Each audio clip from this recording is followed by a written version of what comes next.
The story of Setanta and how he got the name Cú Chulainn. Setanta was just 7 years old, yet already consumed by a desire for glory. The tales of the Red Branch Knights, Ulster's legendary warriors, had taken root in his young mind. His father, the King of Dundalk, had often spoken of the boys' school in Armagh, known as the Macra, where future knights were trained. Setanta longed to be among them, but his parents forbid it. "You are too young," they insisted. "Wait a little longer." Their caution fell on deaf ears. Setanta, impatient and resolute, decided to forge his own path. He set off alone towards Armagh, hurling his slitter ahead of him as he chased it down the road, catching it deftly on his hurley before it touched the ground. A game of skill that kept him sharp on his long journey. Upon arrival to the castle, King Conor MacNessa, he found the training grounds bustling with hundreds of boys from the Macra. Some were already playing hurling. Without hesitation, Setanta joined them. He immediately scored a spectacular goal, but the others, unaware of who he was, resented the intrusion. They turned on him, angry that a stranger had dared to enter their game uninvited. What followed was a fierce melee. Setanta, though outnumbered, held his ground. His courage and skill astonished even the king, who had been alerted by... When Setanta was brought before the king, he introduced himself. "I am Setanta, son of the King of Dundalk, your brother. I came to join the Macra, to train until I'm old enough to become a Red Branch Knight." The king, impressed by the boy's bravery and determination, welcomed him into the fold. Time passed quickly. Setanta thrived at the Macra. Then one day, Chulainn, a blacksmith great renowned for his forgery of weapons for the king, invited him and his knights, Setanta included, to a feast. As they prepared to leave, Setanta was in the midst of a hurling game. "I'll join you once I finish," he told the king. But upon arriving at the blacksmith's home, the king forgot to mention that Setanta would be arriving late. Unaware of the boy's delayed arrival, Chulainn unleashed his great guard dog, a monstrous wolfhound, trained to protect the property at night. As Setanta approached under the cover of darkness, the beast emerged with a strong growl, teeth bared. It leapt. Setanta reacted instantly. With all his might, he hurled his slitter down the hound's throat. Then, grabbing his hind legs, he swung the animal against a rock, killing it. Inside, the party heard the chaos.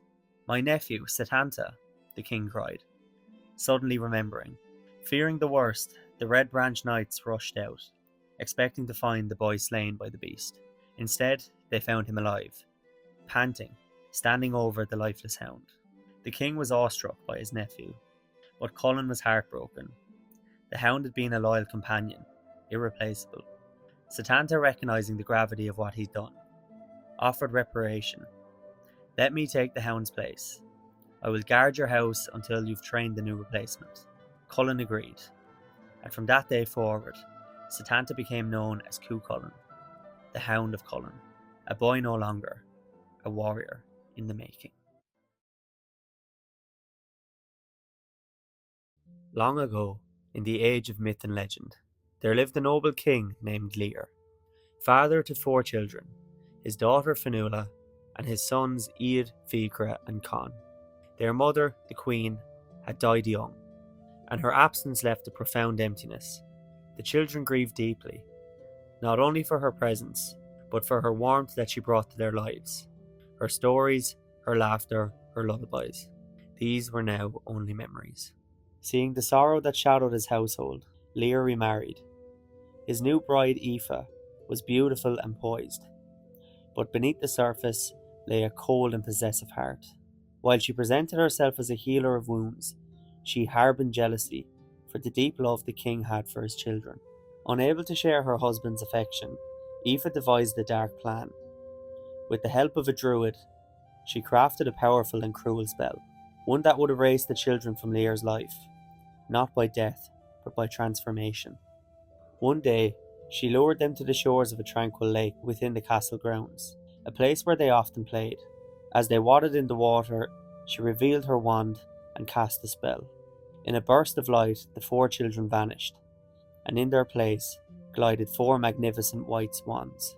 Fionnuala, still conscious within her new form, cried out in horror, "What have you done to us?" Aoife's voice was icy. "You will remain swans for 900 years. 300 on the lake, 300 on the Sea of Moyle, and 300 more on the Isle of Glora.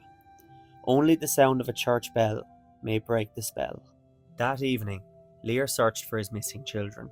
As he approached the lake, 4 swans swam towards him and spoke in familiar voices. "Father, father," they cried. "Aoife has cursed us." Shocked and enraged, Lir returned to the castle. Aoife, cold and unrepentant, refused to undo the spell. Realizing the depths of her cruelty, Lir banished her from the kingdom. He offered a reward to anyone who could break the spell, but no one knew how. Heartbroken, Lir spent the rest of his life beside the lake, speaking to the swans, sharing his thoughts and sorrows. When he finally died, the swans, his children, grew silent. They no longer sang. Time passed. After 3 centuries on the lake, the swans were driven to the cold Sea of Moyle, between Ireland and Scotland, where they battled wild waves and sharp rocks. Food was scarce, and time moved painfully slow. Eventually they reached the Isle of Gloria for the final stage of their exile. The climate was gentler, the food was plentiful, but the loneliness remained. Then one morning they heard a sound they had long forgotten. A church bell. It rang from a small church on the island. An old man named Cú stepped outside and heard the swans speak. Amazed by their story, he went inside, returned with holy water and sprinkled it upon them. As the water touched their feathers, the swans began to transform, but not back into children, but into elderly men and women, aged by the weight of centuries. Afraid, they trembled, but Cíomh reassured them with words of faith and love. Fionnuala gathered her brothers close, and in a final act of peace, they all lay down and passed away. Cíomh buried them in one grave. That night, he dreamt of 4 swans, soaring through the sky, ascending into the clouds. He knew that the children of Lir were reunited at last with their mother and father in the realm beyond sorrow.